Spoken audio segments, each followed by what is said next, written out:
ஆம் நம சிவாய.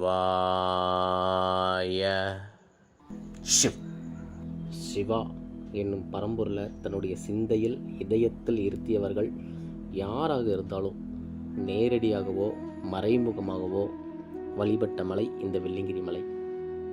இது வெறும் கல் பாறைகளான மலை இல்லைங்க, ஒரு தீவிரமான உயிர், என்னுடைய குருவின் உடல். இந்த மலையினுடைய சக்தி அதிர்வு, இதனுடைய கருணை, அரவணைப்பு, நம்மளை கையை பிடிச்சி கூட்டிகிட்டு போகிற வழிகாட்டுதல், இதுக்குள்ளே இருக்கிற அந்த மாயாஜாலம், ரகசியம், இது எல்லாமே உணர்வு பூர்வமாக அனுபவித்தவங்களுக்கு மட்டும்தான் தெரியும். இது மலை இல்லைங்க, ஒரு தீவிரமான உயிர். உங்களுக்குள்ளே இருக்கக்கூடிய போராட்டங்கள், கேள்விகள், அகங்காரம், அன்பு, பக்தி, குழப்பம், பதட்டம், பயம், முக்தி, ஞானம் எல்லாத்துக்குமே ஒரே விடை வெள்ளிங்கிரி மலை. இந்த அருள் உங்களுக்குள்ள முழுமையாக ஊடுருவி உங்களை உயர்ந்த நிலைக்கு எடுத்து செல்லணும் அப்படிங்கிறது தான் என்னுடைய விருப்பம். அதுக்கு தான் இந்த வீடியோ. வெள்ளிங்கிரி மலை சுயம்புவான பஞ்சலிங்கம் உள்ள மலை, பஞ்சபூதங்கள் ஒருங்கே பெற்ற பஞ்சபூத மலை. இது எல்லாம் தாண்டி சிவனுடைய அம்சம் இந்த மலை. உதாரணத்துக்கு பிரம்ம முகம், திருமால் முகம், ருத்ரமுகம், மகேஸ்வர முகம், சதாசிவ முகம். இந்த 5 முகங்களையும் கொண்ட சிவபெருமான் இந்த 5 முகங்களையும் 5 மலைகளாக்கி வெள்ளிங்கிரியில் வீற்றிருக்கிறார் அப்படின்னு நான் மட்டும் சொல்லிங்க.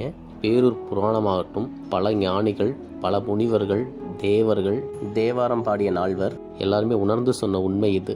வெள்ளிங்கிரி மலையா ஆத்மார்த்தமா தரிசனம் பண்ண எல்லாத்துக்குமே தெரியும், இது மலை இல்லை, தீவிரமான உயிர். சிவனுடைய 5 முகங்களை உள்ளடக்கிய அந்த 5 மலைகள் பற்றி நம்ம ஃபஸ்ட்டு பார்த்துடலாம். கோயம்புத்தூரில் தித்திப்பாளையத்துக்கு தென் திசையில் ஐயாசாமி மலை இருக்குதுங்க. இந்த மலைக்கு தொன்மையான பேர் பிரம்மகிரி. அயன் அப்படின்னா நான்முகம் அப்படிங்கிறது பொருள்.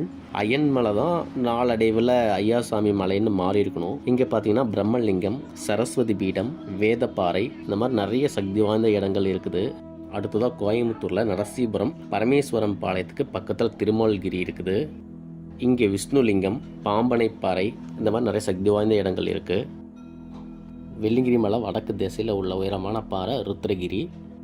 இங்கே போகிறது ரொம்ப சிரமங்க, ரொம்ப கஷ்டம். இங்கே ருத்ரலிங்கம், ருத்ர குகை, சித்தர் குகை, இந்த மாதிரி நிறைய இடங்கள் இருக்குது. இந்த நீர் ஓடம் வழியாக நம்ம போனோம்னா நிறைய லிங்கங்கள் வழி ஃபுல்லாகவே பிரதிஷ்டை பண்ணி பூஜை பண்ணியிருப்பாங்க. இது யார் பண்ணதுன்னு பார்த்தீங்கன்னா தேவர்கள், நாரதர், பகவான் கிருஷ்ணன், முனிவர்கள், இவங்கெல்லாம் பூஜை லிங்கம். அதை நம்ம தரிசனம் பண்ணி பார்க்க முடியும். பட் இப்போ அங்கே போகிறதுக்கான வாய்ப்பு இல்லை. வெள்ளிங்கிரிக்கு தெற்க ஏமவரைன்னு ஒரு மலை இருக்குது, இது ஏமகிரின்னு சொல்லுவோம். இதுக்கு தென் திசையில் பால் கிணறு இருக்குதுங்க. இதுலேருந்து தண்ணி எடுத்து குடித்தோம்னா ஒரு 6 மாதத்துக்கு பசி எடுக்காது. இங்கு 4 தங்கங்கள் இருக்கக்கூடிய யானைகள் நிறைய இருக்குது. அடுத்ததாக சிவரூபமாகிய வெள்ளிங்கிரி மலை. இந்த மலை தான் மகேஸ்வரகிரி என்று சொல்லுவாங்க. இங்கு பல நதிகள் உருவாகுது. இங்கே உருவாகக்கூடிய புனித நதி காஞ்சிமா நதி. காஞ்சனம் சொல்லக்கூடிய தங்க துகள்கள் நிரம்பிய இந்நதி உத்தரகங்கை சிவநதி. இங்கே நொய்யல் என்று அழைக்கப்படுது. தன் நிழல் சேர்ந்தவர்களை பிறர் கண்ணுக்கு காட்டாத திவ்யாஞ்சன மரம் நிறைய இங்கே இருக்குது. பசி தாகம் போக்கும் மரம், சிரஞ்சீவித்துவம் தருகிற மரம் இங்கே நிறையா இருக்குது. போக காய சித்தி தர்ற மரம் இருக்குது. அட்டமா சித்திகளை தரக்கூடிய மரங்கள் எத்தனையோ இருக்குது. 4 தந்தங்களுடைய யானைகள் இங்கே நிறைய இருக்குது. மருத்துவ குணம் நிறைந்த பற்பல மரங்கள் நிறைந்த வனம் வெள்ளிங்கிரி மலை. அற்புதங்களும் மகத்துவமும் அதிசயமும் நிறைந்து வழியும் இந்த மலையை பற்றி நம்மளுக்கு தெரிஞ்சதெல்லாம் ரொம்ப கம்மிங்க. சிவபெருமான் அவருடைய இருப்பிடமான கைலாயம், சைவர்களின் தலைமை திருத்தலமான சிதம்பரம், இந்த 3க்குமே ஈடுண்டோ என்ற கேள்விக்கு உண்டு. அதாவது சிவரூபம் தபரூபமாக அருளால் நிரம்பி வழியும் வெள்ளிங்கிரி மலையே. என்ன சொல்கிறாங்கன்னா, வெள்ளிங்கிரி மலை சாரலில் பிறந்தாலும் இருந்தாலும் இறந்தாலும் முக்தி. சித்தர்களும் யோகிகளும் சூட்சமமாகவும் ஸ்தூலமாகவும் தவம் புரிகின்ற இடம். தேவர்கள், முனிவர்கள் இவர்கள் எல்லாருமே போற்றி பணிந்து தன் பாதம் பதித்து சென்ற இடம். பல ஞானிகள் தன் உடலை விட்டு சென்ற இடம். ஞானிகள் தன்னுடைய ஞானத்தை வைத்து சென்ற இடம் வெள்ளிங்கிரி மலை. எதனால் இந்த மலைக்கு இவ்வளோ சிறப்பு? அப்படி என்னங்க இருக்குது இதில்? நம்ம பார்த்துடலாம் வாங்க. கைலாயத்தில் சிறு சலனமும் இல்லாமல் தவத்தின் முழு ஆளுமையில் ஆழ்ந்த தவத்தில் அமர்ந்திருந்தார் சிவபெருமான். அந்த சமயம் வெகு தொலைவிலிருந்து வந்த ஒரு மந்திர உச்சாடனம், ஆம் நம சிவாய என்கிற மந்திரம் அந்த மலை ஃபுல்லாக பட்டு எதிரொலிச்சிட்டு இருந்தது. அந்த மகாமந்திரம் எப்படி இருந்துச்சுன்னா, ரொம்ப தீவிரமாக ஒரு தேடலோட, ஒரு உக்கிரத்தோட, ஒரு சபதம் எடுத்த ஒரு சங்கல்பம் உறுதியோட ஒலிச்சுது. அந்த குரல் எப்படி இருந்துச்சுன்னா, கைலாயத்தில் வீசின காற்றெல்லாம் பரவி கலந்து இருந்துச்சு. அது ஒரு பெண்ணின் குரல். பெண்மையினுடைய பெரும் சக்தி, பேசி சரி பண்ணி முடிக்க முடியாத ஒரு மன உறுதியோட அந்த குரல் ஒலிச்சுது. அந்த மந்திரம் அவ்வளவு தீவிரமா, உக்கிரமா, ஒரு உறுதி சங்கல்பத்தோட ஒலிச்சுது அந்த மந்திரம். இந்த மகா மந்திரம் சிவனுடைய உடல் முழுவதும் உள்புகுந்து எதிரொலிச்சுது. சிவபெருமானுடைய தவத்தை தன்பால் ஈர்த்தது. இந்த சப்தம், இந்த மந்திரம் அந்த கன்னியின் தவம். தமிழ்நாட்டில் தென்பகுதியில் முக்கடல்கள் சங்கமிக்கும் மண்ணில் தவத்தில் இருந்த அந்த பெண்மணி பெயர் விருப்பாச்சி. இவங்களுக்கு சின்ன வயசுல இருந்தே சிவன்னா ரொம்ப அன்பு. உயிரே போனாலும் சரி, சிவன் தான் எனக்கு எல்லாமே அப்படின்ட்டு இருந்தாங்க. பெண்ணாக இருந்ததுனால சிவனை தான் கல்யாணம் பண்ணிக்கணும், இல்லைன்னா உயிரை விட்டுடணும் அப்படின்னு ஒரு உறுதியோடு இருந்தாங்க. இது சும்மா சௌகரியத்துக்காக சொன்ன வார்த்தை இல்லை. அவங்க நோக்கம் நடக்கலைன்னா உயிரவே விட்டுட்டு போகிற மாதிரி ஒரு தீவிரமான, ஒரு உறுதியான ஒரு அன்பு. அவ்வளோ தீவிரமான அன்பு சிவன் மேலே. இவங்க கண் மூடிதான் சிவன் பார்த்துருக்காங்க, கண் திறந்து சிவன் பார்த்ததில்லை. சிவனை தான் கல்யாணம் பண்ணிக்கணும், இல்லைன்னா உயிரை விட்டுறணும் அப்படின்னு ஒரு உறுதி எடுக்கிறாங்க. அதற்காக ஒரு நாள், ஒரு நேரம் குறிக்கிறாங்க. அதாவது ஒரு நிறைஞ்ச நாளின் விடியலுக்கு முன்னாடி சிவன் வந்துடணும், இல்லைன்னா உயிரை விட்டுருவேன் அப்படிங்கிற ஒரு சபதம் எடுத்து ஆம் நம சிவாயங்கிற மந்திரத்தை ரொம்ப உக்கிரமாக உச்சரித்தபடி தவத்தில் இருக்கிறாங்க. விருப்பாச்சி தேவியின் நெடுந்தவத்தால் உள்ளமுறிய சிவபெருமான் திருமணம் செய்துக்கணும் அப்படிங்கிற முடிவோட சமுத்திரங்கள் சங்கமிக்கும் அந்த புண்ணிய பூமி நோக்கி வராரு. இதை கவனித்த சில பேர் இது நடக்கக்கூடாது, எப்படியாச்சும் தடுத்துடணும் அப்படின்னு முடிவு பண்ணுறாங்க. தடுக்கிறதுக்கு பலவிதமான முயற்சி பண்ணி பார்த்தாங்க, ஒன்றும் வேலை காட்டல. ஏமாற்றம் உருவாக்குனாங்க. அதுக்கான ஒரு திட்டம் தீட்டுறாங்க.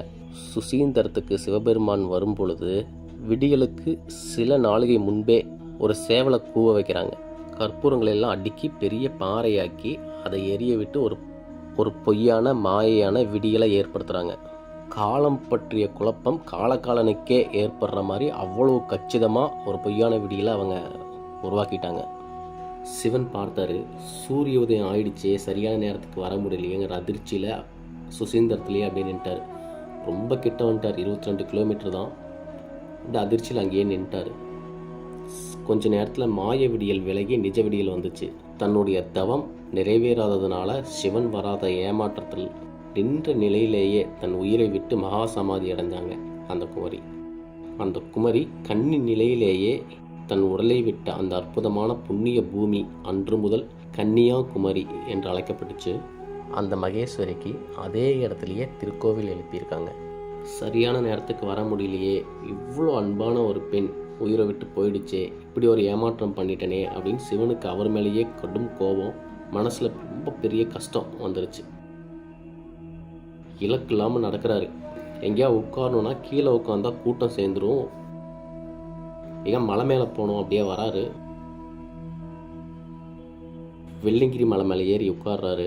தன்னுடைய கோபம், மனசில் இருக்கக்கூடிய அந்த கஷ்டம் தேடுறக்காக கொஞ்ச நாள் உட்கார்றாரு. மற்றவங்க மேலே இல்லை கோபம், தன் மேலேயே தனக்கு இருக்கிற அந்த கோபம், மன கஷ்டத்தினால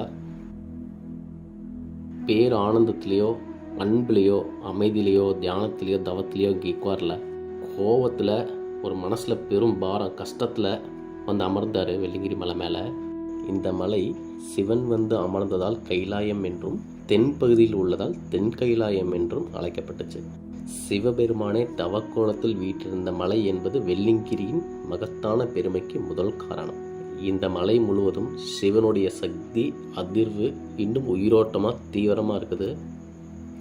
இங்கே சுயம்புவாக 5 லிங்கங்கள் தோன்றுச்சு. 4 லிங்கம் நம்ம பார்க்க முடியும். ஒரு லிங்கம் ஆகாசத்தில் இருக்கும், ஆகாச லிங்கம். அதை பார்த்து இயற்கையாக ஒரு நந்தி தரிசனம் பண்ணிகிட்ருப்பாங்க. ஒரு கோவில் எப்படி வாஸ்து பார்த்து முறையாக கட்டுவாங்களோ அதே மாதிரி இயற்கையே அங்கே அதே துல்லியத்தோடு அமைச்சிருக்குது. அவரை விட்டு சென்ற அதிர்வு அங்கே பல அற்புதங்களை, பல அதிசயங்களை அங்கே உருவாக்கியிருக்குது. வெள்ளிங்கிரி மலையில் இருக்கக்கூடிய 7 மலைகளை விரிவாக தெரிஞ்சுக்கணும் அப்படின்னா கீழே ஒரு லிங்க் கொடுத்துருக்கேன், அதில் போய் நீங்கள் பார்த்துக்க முடியும். இது மலை இல்லைங்க, உயிர். மீண்டும் உங்களை தொடும்.